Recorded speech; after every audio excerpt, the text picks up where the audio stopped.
This week, the depth is going to be tested. Dan talked about it and said that's what you guys are built for. Where's your confidence level going into this one? Yeah, high confidence. That's one of the main things that we talk about, going back to free agency into the draft. We're trying to acquire all these names, but the first thing that we think about is what's it going to look like in November and December, because that's when you're really going to get tested. And that's the unfortunate reality of this game, is that, attrition comes, but, we put a lot of work. It's not perfect. We're always, striving to get it perfect. So as long as we have that mindset that the work's never done, but it's going to be cool to see those guys get opportunities. You'll see on the field the black jerseys, and you'll look up in the crowd and see so many jerseys, Brad, that you've put on the backs of Lions fans. And some Yeah. franchises have the quarterback and maybe a defensive standout or one receiver that pops.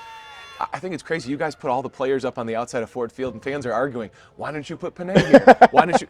You have created a fan base that loves to wear so many different jerseys. When you look out in the crowd and you see different numbers, how much pride do you take in literally putting those names on the backs of fans? Yeah, well, first and foremost, I just think our fans, they are, I've said it before, they're the most passionate fan base that I've ever been around, and I appreciate their support of our players. But it is a good feeling because they're basically telling you that they like what they see on the field, and it takes both. It's the acquirement of the guys, it's having a great coaching staff, and developing those young guys to get them ready to play. But it is cool to see, like, it seems like another number is kind of coming up. And it's like, okay, that's really cool. But it's good. We want to build through the draft, and we've stayed committed to that approach, and so far so good. It's working, and I'm still glad that we never wavered from our approach in terms of how many wins that we're getting or how much adversity has come. Is just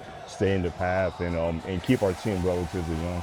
You could have been forced to move from that path in that direction if some of those picks had failed. Yeah. I'll boost your ego. You've had really good drafts. You know it. Thank The you. whole league knows it. To then get those guys onto second deals, the emotions that you had, the moment in the hallway right before with Panay, getting Amon-Ra signed, Jared Goff, a quarterback nobody outside this building believed in. Yeah. Those second deals, that emotion, that the eye is one thing, but to get him here for that second deal, how much did that hit you this offseason? Yeah, it hit me pretty big. And, when you're in the moment of the negotiation process and trying to get it done, you lose sight of that part of it.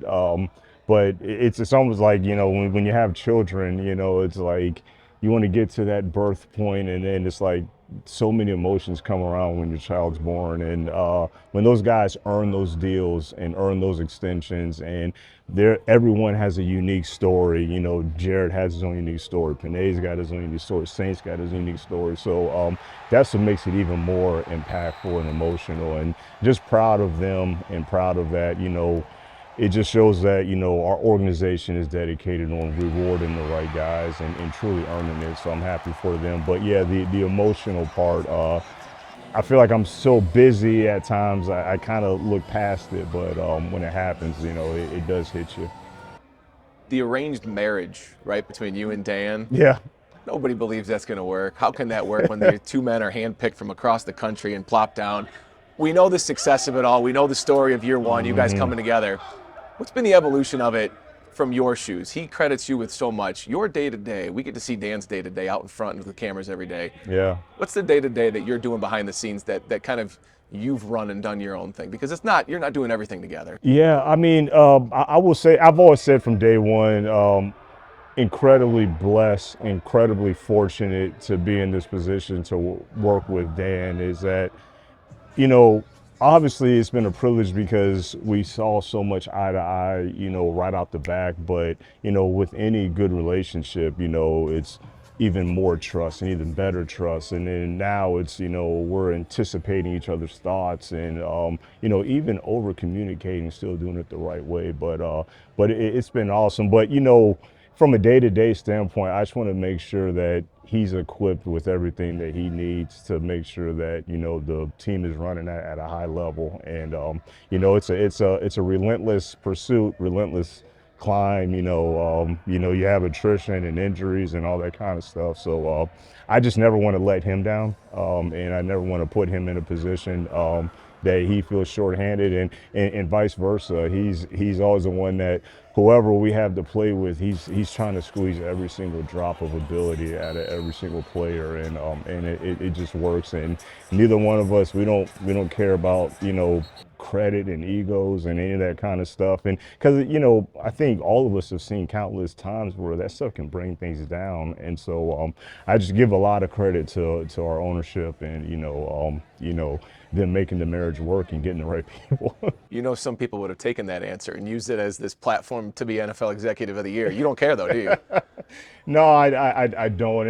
That's another moment, and that's really something that I probably need to do a better job of. Is I don't take enough moments to appreciate the flowers, because I'm always looking at what's the next thing. It's like I said, it's a relentless climb and pursuit, and in my standpoint, our roster will never be good enough. I don't care if we have Pro Bowlers at every start 11 position. It's like, okay, well, how do you get Pro Bowls at the backup? I mean, that's just how I am. So I probably got to do a better job of stopping and appreciating the flowers. And my family and friends tell me that all the time.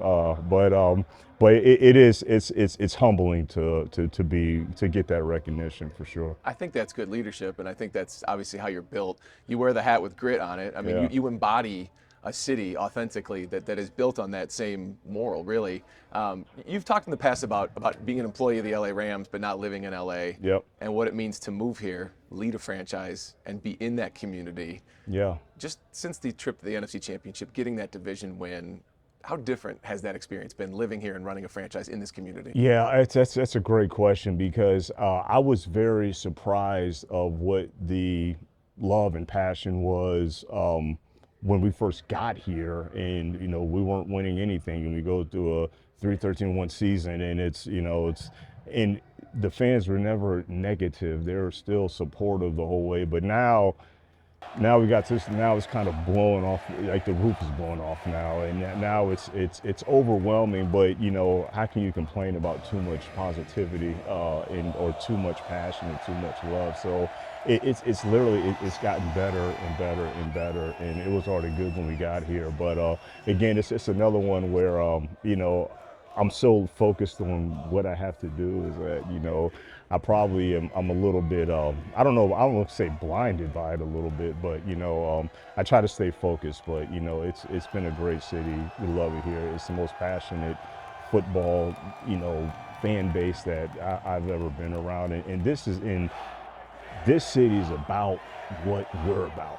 It's about what me and Dan are about. It's about what this it's the perfect city for this franchise, because we're about putting in the work and talking about being gritty and persevering through adversity. And we actually like when things get dark and muddy. It's okay, good. Like we come out the gates and get a good first win, and it's like, oh yeah, it's great. And then take a loss, and it's, oh, well, what you gonna do? And then you get injuries. Oh, you're gonna do? It's like, okay, here we go.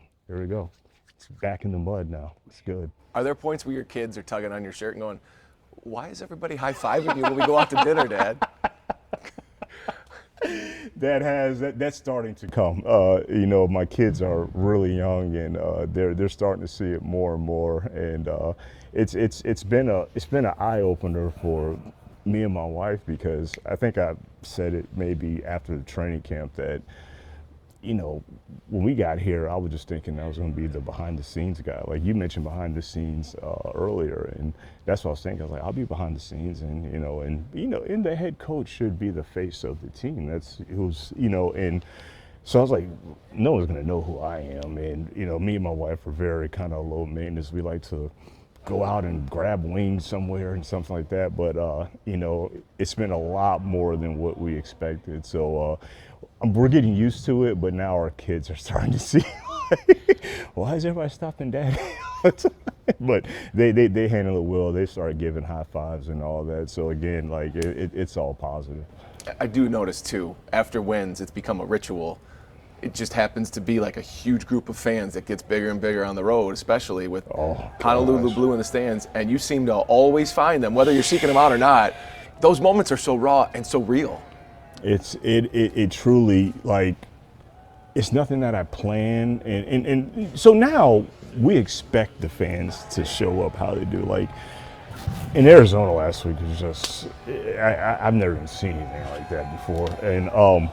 And I was saying the same thing last year. Last season, I was like, I've never seen that. And then Arizona's like, they keep raising the bar, but after the games, it's like they just grab me because I have so much appreciation for how they create that environment on the road, and they have so much passion, so much energy, and not only do I want to thank them, give them appreciation, but their energy grabs me, and so that's why I just get over there. And I'm a very passionate guy myself, and it just, like you said, it's very authentic, and I just want to just show them their appreciation. But they're us, they're gritty too, and they're passionate, and I should always want to give them love, but mainly give them appreciation for what they do. Based on all of that, how hungry this fan base is to win. I know how hungry you are. We all can feel that. When you feel like you're this close with a group and you know the passion in the stands, how do you take out the personal? How do you hide and put aside the motion and not sell the farm or the future to say, hey, this team is really bottoming out at the trade deadline. We got to go get this Pro Bowler. And why not sell next year's first-round pick for this Pro Bowler too and just go all in? How do you balance all of that? A phrase that I say often is I try not to be a prisoner of the moment. And I think that keeps me grounded and kind of knowing that, okay, let's not get too caught up in the right now. Not saying that we're ignoring the right now, because we do have to win right now, but I think that's a great thing about me and Dan, is that I think we have a very even balance of making sure we're competitive now, but not losing sight of the future. And it's not always like that, of other places, but I know that that's how we're always kind of wired and focused. But you just can't panic. So I would say just patience and discipline, and just not being a prisoner of the moment. And it's hard. It's hard because we're all humans, and you start feeling like, okay, we might need to, and you got to have great people around you. And so, it might be just Ray Agnew, assistant general manager, being in the office, Brad, I don't think we, and it's like, I don't think so either. And just like we talked about some of these young guys getting opportunities with our depth, can't be scared, so, you can't always look at, that's why we built the team the way we built it. That's why when we sign these free agents in March and April, when we draft guys, it's, how's this thing going to look in November and December? And so building that team that way, but you can't be a prisoner of the moment.